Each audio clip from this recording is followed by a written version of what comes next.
a nuestro programa el licenciado Rolando Emanuel Jiménez. Licenciado, buenos días, bienvenido a PAB. Muy buenos días, José Elías, y buenos días al público que siempre te escucha. Vamos de inmediato con los temas. El primero de ellos es relacionado con la vista que va a realizar este jueves el congresista Raúl Grijalva sobre el acuerdo de privatización que el gobierno de Puerto Rico ha firmado con Luma Energy. Comenzamos por ahí hablando de la relevancia que tiene esa discusión de un contrato que pues, para todos los efectos está firmado. Parece que una discusión pudiera ser académica. Explíqueme por qué es relevante lo que va a ocurrir este próximo jueves. No es académica, José Elías. El contrato tiene numerosas partes en donde se requiere que ocurran una serie de cosas para que el contrato entre finalmente en vigor. Actualmente estamos en la etapa de transición. En esa etapa, por ejemplo, para informarte, una de las etapas de las cuales depende que entre el contrato en operación es que la jueza Taylor Swain apruebe como gasto administrativo los 136 millones de dólares que la Junta pretende regalarle a Luma durante este primer año de transición. Si la jueza no aprobara eso, el contrato no entra en vigor. Asimismo, hay toda una serie de condiciones de contratación de empleados, disponibilidad de recursos, que estén los dineros depositados, para que Luma pueda decir que se ha cumplido con esta etapa de transición. Luego también hay una etapa que es la de operación, que para que entre en vigor tiene que haber una determinación de la jueza Taylor Swain aprobando el plan de ajuste de deuda, y Luma se reservó el derecho de decidir si continúa con el contrato, porque Luma puede entender que no le gusta el plan de ajuste de deuda y decidir salirse. Así que el proceso de evaluación de este contrato es uno permanente y en cualquier momento el contrato podría terminarse. Ahora, lo importante es que mientras más temprano se termine, menos gastos, menos onerosos para Puerto Rico. Obviamente nosotros entendemos, y así fue la opinión legal que rendimos, que el contrato es nulo, y como un contrato nulo nunca vino a estar vigente, y al no haber entrado en vigencia nunca, lo que procede es la devolución de las prestaciones. Y eso lo que implicaría es que Luma le tendría que devolver a la autoridad todo lo que la autoridad ya le ha desembolsado, que según la moción que se radicó en la corte de la jueza Taylor Swain fueron 59 millones.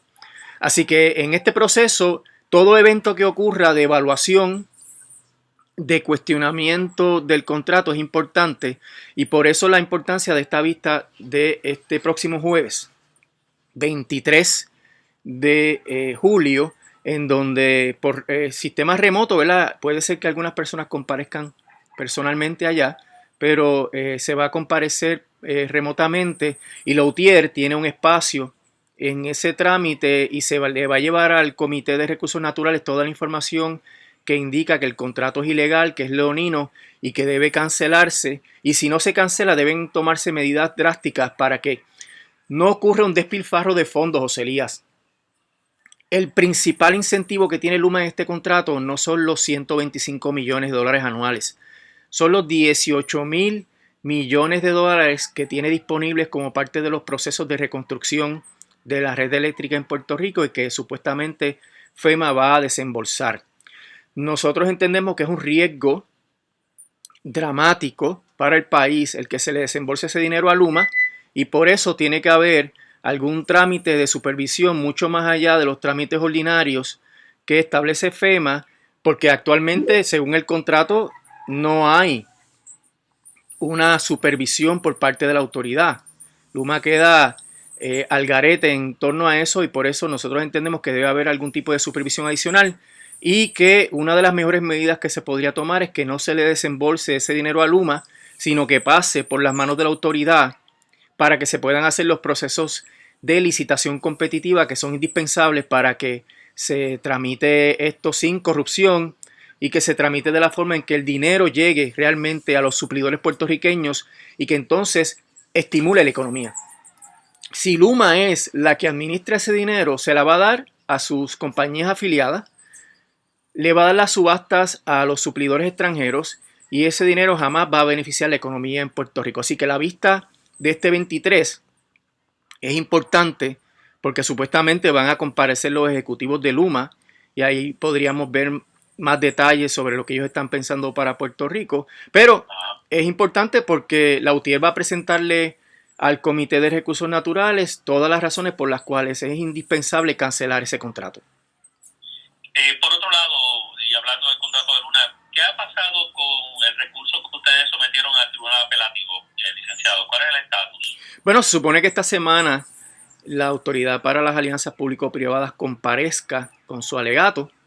Tiene que refutar los planteamientos que hemos hecho en torno a la falta de transparencia, en torno a la parcialidad del proceso, en donde el comisionado presidente del negociado es Edison Avilés.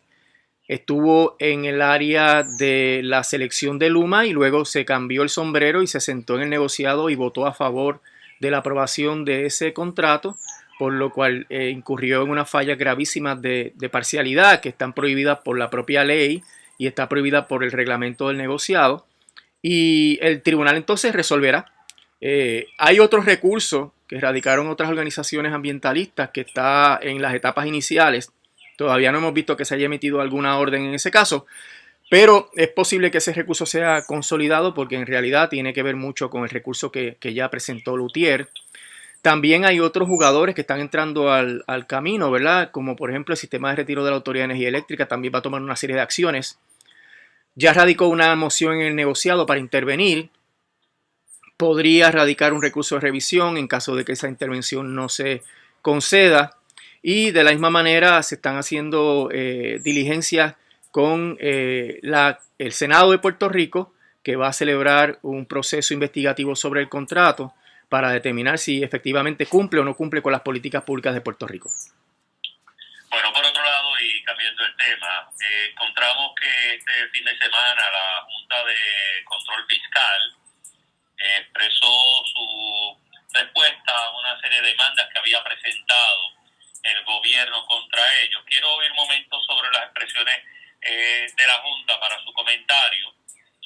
La Junta de Supervisión de Administración Fiscal de Puerto Rico presentó en contestaciones y reconvenciones a 5 demandas que el gobierno de Puerto Rico presentó en contra de la Junta relacionadas con la ley aprobada en violación de promesa.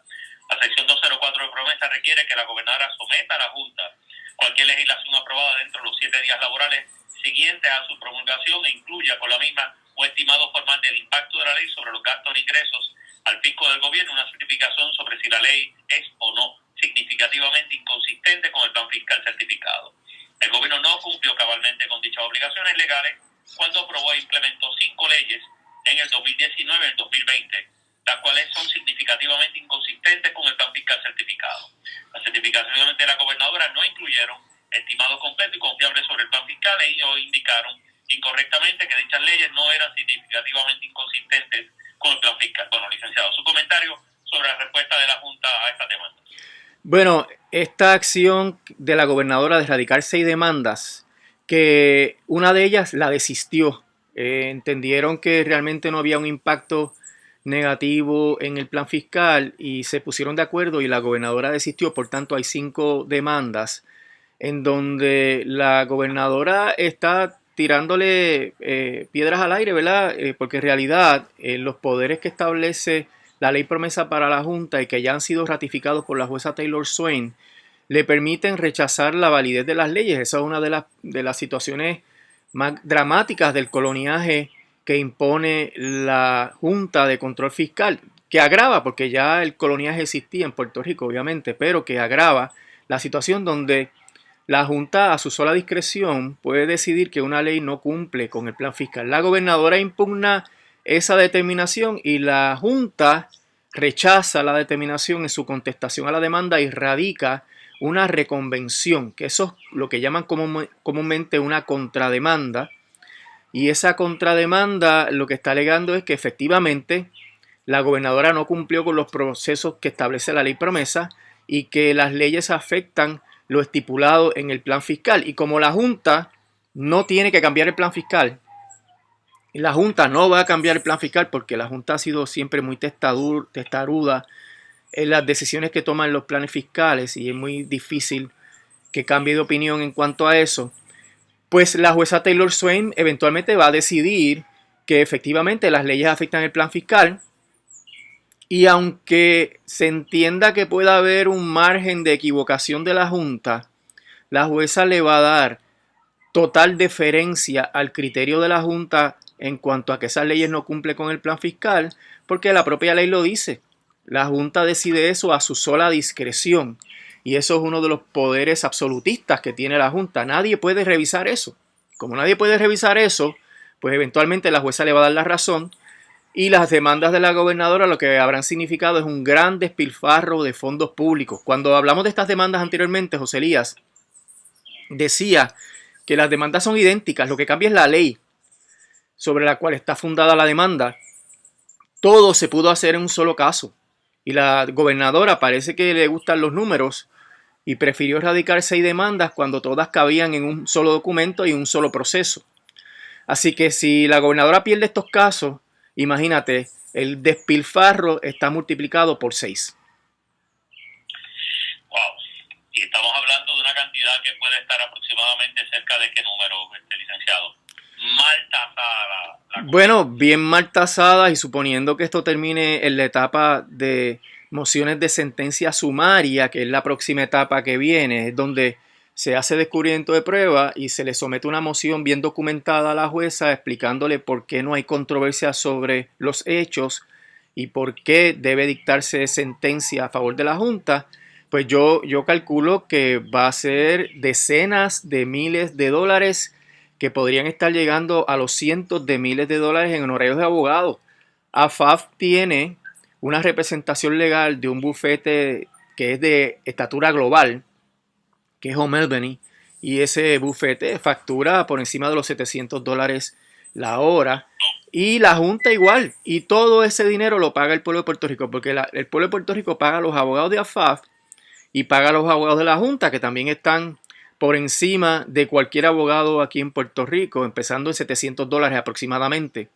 Y eso pues implica un trámite de 6 casos, 6 demandas, 6 mociones de sentencia sumaria, investigaciones, reuniones, llamadas telefónicas, gasto de papel, etcétera. Y eso se va a montar, eso lo veremos en 3 meses, José Elías, cuando veamos las facturas que se están radicando, que de hecho estamos en otra de esas épocas donde se radican las facturas y siguen siendo facturas millonarias, José Elías. El despilfarro no se ha detenido, la Junta sigue saliendo más cara, ¿verdad? La salsa que el pollo, porque en realidad son 4 años que lleva la Junta aquí en Puerto Rico. Recientemente se hicieron las evaluaciones de los éxitos o fracasos que ha tenido la Junta y el balance es totalmente negativo y se están gastando cientos de millones de dólares y ya la factura está por encima de los $1,000 millones, José Elías, en este proceso que parece que nunca va a acabar, porque además la Junta anunció el pasado 15 de julio que no tiene idea de cuándo es que va a seguir o a reiniciar el trámite del plan de ajuste de deuda del gobierno central. Vamos a eso, porque entonces ahora se le ha añadido el problema de la pandemia, el COVID-19, para complicar más esta situación, licenciado. Sí, primero teníamos una ley que no era viable porque quería establecer unas medidas de austeridad en un territorio que tiene una economía de enclave, que está diseñada la relación colonial para extraer el máximo de riqueza, y llevábamos 12, 14 años en una depresión económica y viene esta Junta con una mentalidad republicana a imponer medidas de austeridad que empeora las cosas. Luego vinieron Irma y María, que ya pues no hay que explicar qué significó eso para la economía de Puerto Rico. Luego vinieron los terremotos o el terremoto del presidente Trump, que no envió con la premura, ¿verdad? Y con la puntualidad que se requirió en el momento los fondos para la reconstrucción de Puerto Rico, que era lo que se estaba utilizando como apuesta para establecer que iba a haber un crecimiento económico. Los fondos no llegaron, no se dio el crecimiento económico que se esperaba y entonces azotan los terremotos, creando también la paralización de la mitad o una tercera parte de nuestra economía. Y llega entonces la pandemia en sus 2 ciclos, ¿no? Primer ciclo de cierre de marzo hasta hace un par de semanas atrás, y ahora que se abre un poco más la economía, pues se cumplieron las profecías que hicieron los expertos en términos de que la reapertura no estaba bien pensada, que no se habían hecho las gestiones para manejar la pandemia luego de la reapertura, como el asunto de disponibilidad de pruebas. Ya vemos que no hay reactivos para hacer las pruebas ahora. Y también el otro asunto del seguimiento de los contactos, que también era indispensable para la reapertura y no se ha dado. Y ahora está la situación peor que la que teníamos cuando se cerró el 16 de marzo, José Elías, y se anticipó que un segundo cierre iba a ser peor que el primero en términos económicos, porque cuando se cerró por primera vez los negocios no estaban en el hueso, porque estaban operando antes de la pandemia.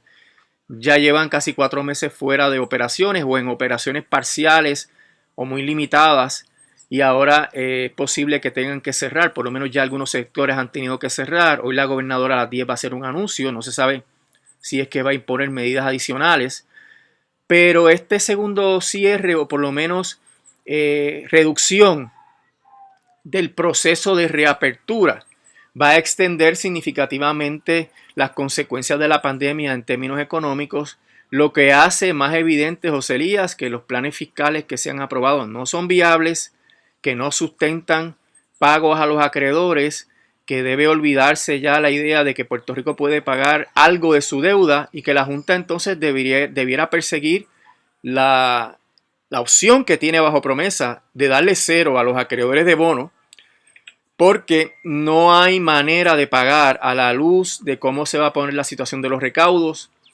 los déficits estructurales que van a regresar a Puerto Rico mucho antes de lo previsto. Y si aquí se llegaran a compromisos de pagar deuda y se aseguraran esos créditos de la manera que la Junta hizo con Cofina, en una segunda quiebra Puerto Rico no podría menoscabar esos créditos, no los podría ajustar más, y por ende tendría que ir detrás de las pensiones y detrás de los servicios esenciales, creando una situación mucho peor de la que tuvimos cuando empezó el asunto de promesa en el 2016. Bueno, vamos a ver qué está ocurriendo con esto, licenciado. Quiero, como siempre, agradecer la oportunidad que nos brinda a conversar. Seguiremos hablando más adelante. Cómo no, José Elías, estamos a la orden, y que pase buen día. Igualmente.